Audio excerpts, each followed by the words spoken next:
चलो। साथियों, आप सबको सत्यमेव जयते, जागते रहो, संविधान पढ़ते रहो की तरफ से आपको ढेर सारा हार्दिक शुभकामनाएं। आज आपके बीच हम आपसे कुछ निवेदन करना चाहते हैं।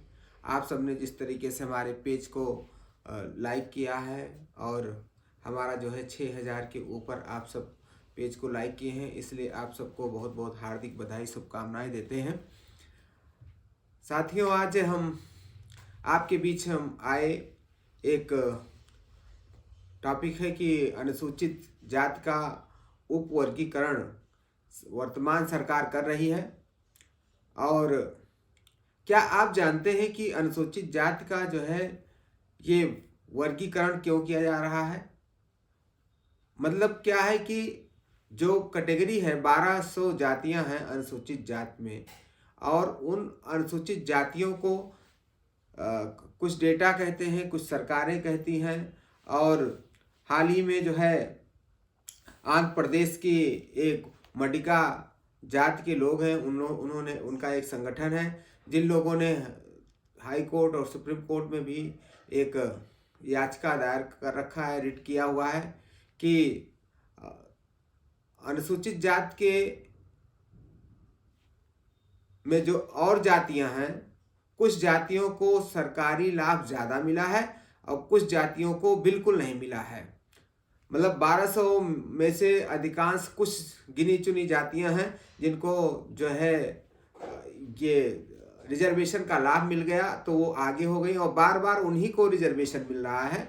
यही बात जो है प्रधानमंत्री जी ने भी जो है तेलंगाना के एक कार्यक्रम में कही थी। अब जाकर के उन्होंने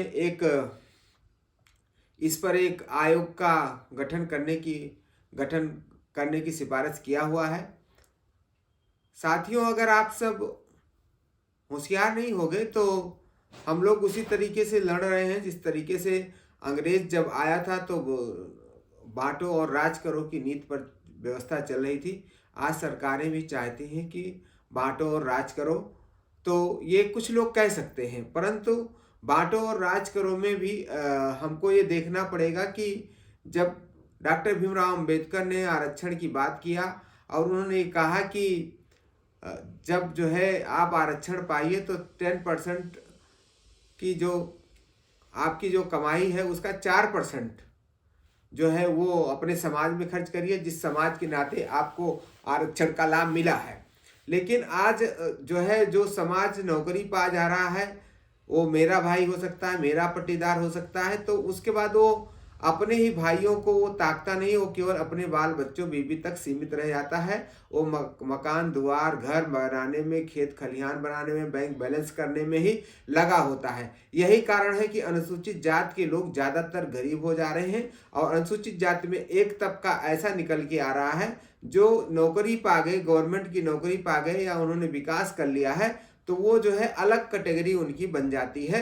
उनको ये नहीं लगता है कि हम भी रिजर्वेशन वाले हैं, तो रिजर्वेशन का लाभ लेते हैं, लेकिन रिजर्वेशन का वो कहीं भी ये दिखावा नहीं करते कि हम रिजर्वेशन वाले हैं। तो साथियों, ऐसे लोगों से हम लोग को होशियार रहना पड़ेगा। और आज जो सरकारें कर रही हैं, इसके पहले भी हम 2000 जो है 4 में और इस तरीके से अलग अलग जो है सुप्रीम कोर्ट, हाई कोर्ट में लोगों ने चुनौती दिया हुआ है। और ये चुनौती ऐसा है कि हम सब जो है, चुनौती किसके लिए है? जब राज्य सरकार ने, कभी आपने उत्तर प्रदेश में देखा होगा जैसे केवट जात को और कुछ और जातियों को जो है अनुसूचित जात में शामिल करने की मुलायम सिंह ने एक पहल की थी, और दूसरे या भी बिहार में भी ये बात चल रही थी। लेकिन आर्टिकल जो है, जो अनुसूचित जात का जो हमारे संविधान में आर्टिकल है, वो आर्टिकल 341 और 342 ये कहता है कि जो सूचियां जो बनाने का काम है वो सेंट्रल गवर्नमेंट का होगा, किसी दूसरे का नहीं होगा। इस तरीके से संविधान ने जब रोक लगाया तब जाकर के राज्य सरकारों ने ये माना कि हम जो है अनुसूचित जात की जो कैटेगरी है उसको हम नहीं बना सकते हैं। आंध्र प्रदेश के मामले में जो समानता का अधिकार का उल्लंघन हुआ वो 2020 में संविधान पीठ ने जो है वर्ष 2004 का एक निर्णय था, उसमें यह था कि नहीं, ये सब कैटेगराइज नहीं किया जा सकता है। लेकिन 2020 में जो है सुप्रीम कोर्ट ने ये कहा कि इनको कैटेगराइज किया सकता है, लेकिन सबसे पहले वो डाटा का पता होना चाहिए कि कौन सी जाति सबसे निचले पायदान पर रह गई है और कौन सी अनुसूचित जाति की कौन सी वह जाति है जो ऊपर चली गई है, विकास हो गया है उसका, आर्थिक रूप से वो मजबूत हो गए हैं। तो इसका एक जब तक सर्वे ना हो तब तक आप जो है किसी को स्पेशल रूप से उसको व्यवस्था ना दीजिए। लेकिन सरकारें ये तो काम कर नहीं रही हैं। सरकारों का अगर नियत साफ हो तो सबसे पहले फिर से एक बार पूरे अनुसूचित जाति की जो है उनका सर्वे कराया जाए कि उनकी आर्थिक दशा क्या है, उनकी सामाजिक दशा क्या है, उनकी शैक्षिक दशा क्या है, उनकी राजनीतिक दशा क्या है। जब ऐसी जातियों का जब सर्वे आ जाए तब उसके बाद अब बात बनती है, सर्वे में हमको ये चीज़ें पता हो जाएगा कि क्या किसी एक एकल जाति का जो है कोई विकास हुआ है कि हम जो है किसी जो है ऐसी कोई जाति है जो बिल्कुल जो है संविधान से और उसके संविधान के संरक्षण से महरूम रह गई है।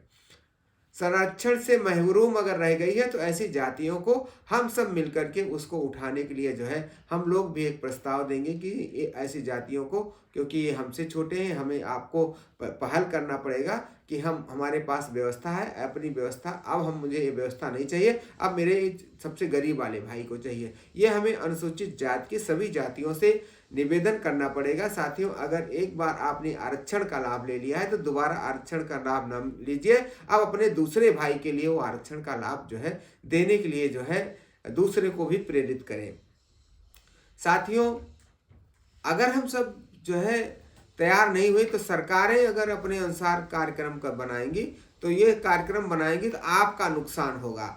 आपको पता होना चाहिए अनुसूचित जाति का उपवर्गीकरण मतलब कि उसका अनुसूचित जातियों को सब कैटेगराइज में करने की बात एकदम चल रहा है और इसके लिए समिति का गठन भी हो गया है। इसमें एक जज रहेंगे, आयोग के मेंबर रहेंगे और इस तरीके से जो गठन किया गया है निश्चित रूप से आने वाले दिन में आप सबके लिए अच्छा भी हो सकता है, मुश्किलात भी हो सकता है। अच्छा कब होगा? जब आप जानकार होंगे, जब आप डाटा उपलब्ध कराएंगे। मुश्किलात कब होगा? जब आप इन सब चीज़ों से महरूम रहेंगे, जब सरकार कहीं सर्वेक्षण नहीं करेगी, जब सरकार सही रूप में लोगों से जानकारी नहीं इकट्ठा करेगी तो इसका नुकसान भी होगा। इसलिए आओ हम सब मिल करके जो भी सरकार कर रही है उसमें सर्वेक्षण में हम लोगों की भी भागीदारी होना चाहिए। हम अलग अलग अनुसूचित जातियों के जितने भी जातियों के लोग हैं उनमें से कुछ लोगों को चयनित करके, अगर कोई संगठन चला रहा है, अगर उसका उस जाति का नेतृत्व कर रहा है तो उन जातियों के और नेताओं को भी रख करके अपनी अपनी सर्वे रिपोर्ट लोगों को लगाना चाहिए। तब जाकर के हमारे देश में जो अनुसूचित जाति को जो ये कहा जा रहा है कि उनका अब उपवर्गीकरण होगा तो उपवर्गीकरण में भी लाभ होगा, नहीं तो उपवर्गीकरण भी केवल कागज का एक टुकड़ा बनकर के रह जाएगा, कागज में लिखी हुई बात बनकर रह जाएगा और कोई उसका लाभ मिलने वाला नहीं है।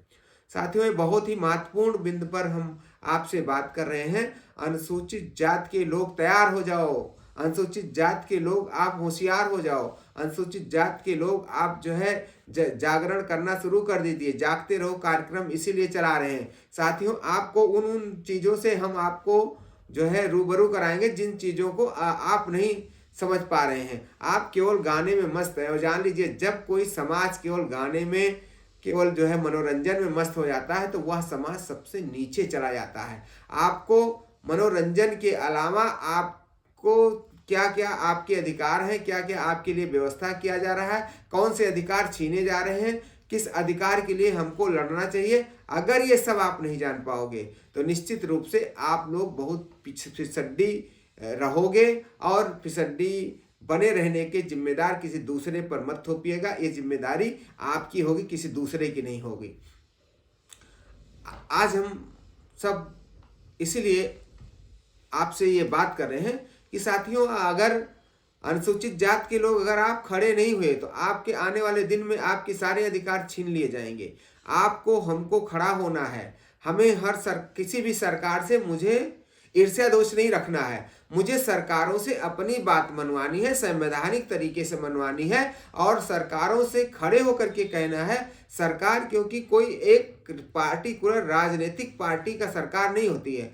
सरकार जो होती है वो समूचे लोगों की होती है, क्योंकि संविधान में यह बात लिखी गई, हम भारत के लोग भारत को एक संपूर्ण प्रभुत्व संपन्न समाजवादी पंथ निरपेक्ष गणराज्य बनाने के लिए, तो लोकतंत्रात्मक गणराज्य बनाने के लिए ये बात कहाँ कही गई है? संविधान में कही गई है। तो संविधान में जो सरकारें शपथ संविधान का लेती हैं, वो संविधान की शपथ इसलिए ले रही हैं क्योंकि जो है लोगों की सत्ता है। इसलिए आप सबसे ज़्यादातर अनुरोध करते हैं कि इस वीडियो को ज़्यादातर आप लोग शेयर करिए, देखिए और जानिए कि अनुसूचित जाति का जो उपवर्गीकरण किया जा रहा है, किन किन जातियों का नुकसान हो जाएगा, किन किन जातियों को इससे फायदा मिलेगा, किन किन जातियों को जागरूकता चाहिए, किन किन जातियों को कौन कौन से लाभ मिलने वाले हैं, कौन सी अनुसूचित जाति की श्रेणी में आना चाह रहे हैं, कौन से लोग ऐसे हो सकता है कि अनुसूचित जाति की श्रेणी से हटाने का भी काम हो जाए।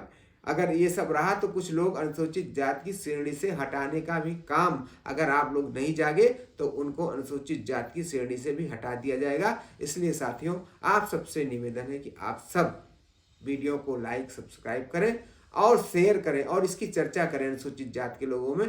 केवल जो है मनोरंजन में मस्त मत रहिए। और आप सबने जो इस तरीके से हमारे पेज को आपने कई हज़ार में पहुंचाया है, इसके लिए आपको बहुत बहुत सहयोग के लिए बहुत बहुत साधुवाद देते हैं। और भारतीय संविधान की तरफ से आप सबको जो है हम आप सबको तहे दिल से अभिवादन करते हैं। इसी तरीके से आप हमारे वीडियो को लाइक और सब्सक्राइब करते रहिए। बहुत बहुत धन्यवाद।